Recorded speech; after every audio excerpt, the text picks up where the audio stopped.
ആ ചേട്ടനെ കാണാൻ എന്ത് ലുക്കായിരുന്നു. ഒറ്റ നോട്ടത്തിൽ തന്നെ ആർക്കായാലും ക്രഷ് അടിച്ചു പോകും. പുള്ളിക്കാരന്റെ പടം ഒന്ന് വരച്ചാലോ? അപ്പൊ ഇടയ്ക്കിടയ്ക്ക് നോക്കിക്കൊണ്ടിരിക്കാലോ. യെസ്, വലിയ വലിയ ചിത്രകാരന്മാരൊക്കെ മൂക്ക് തൊട്ടാ വരയ്ക്കാൻ തുടങ്ങുന്നത്. നീണ്ട മൂക്ക്, പിന്നെ ചുണ്ട്, പിന്നെ പെരുകം, പിന്നെ ആ ചേട്ടൻ കൂളിംഗ് ഗ്ലാസ് വെച്ചിട്ടുണ്ടായിരുന്നു, പിന്നെ വട്ടത്തിലുള്ള ഫേസ്. ഇപ്പൊ തന്നെ ഏകദേശം ആ ലുക്കൊക്കെ ആയി. അയ്യോ, അപ്പൊ നീതുമോൾ ഒരു ചിത്രകാരി കൂടിയായിരുന്നല്ലേ. സോ എനിക്ക് വയ്യ. പിന്നെ സൈഡിലോട്ട് ഇങ്ങനെ നീണ്ട മുടി കൂടി ഇട്ടിട്ടുണ്ട്. അതാണ് ആ ചേട്ടന്റെ ലുക്കിന്റെ ഹൈലൈറ്റ്.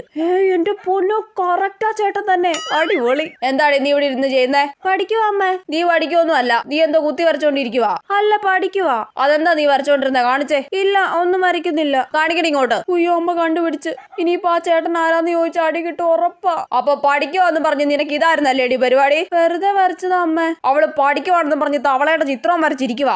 അയ്യേ, തവളയാ? അതെന്റെ ക്രഷ് അല്ലേ? കലാബോധം ഇല്ലാത്ത അമ്മ.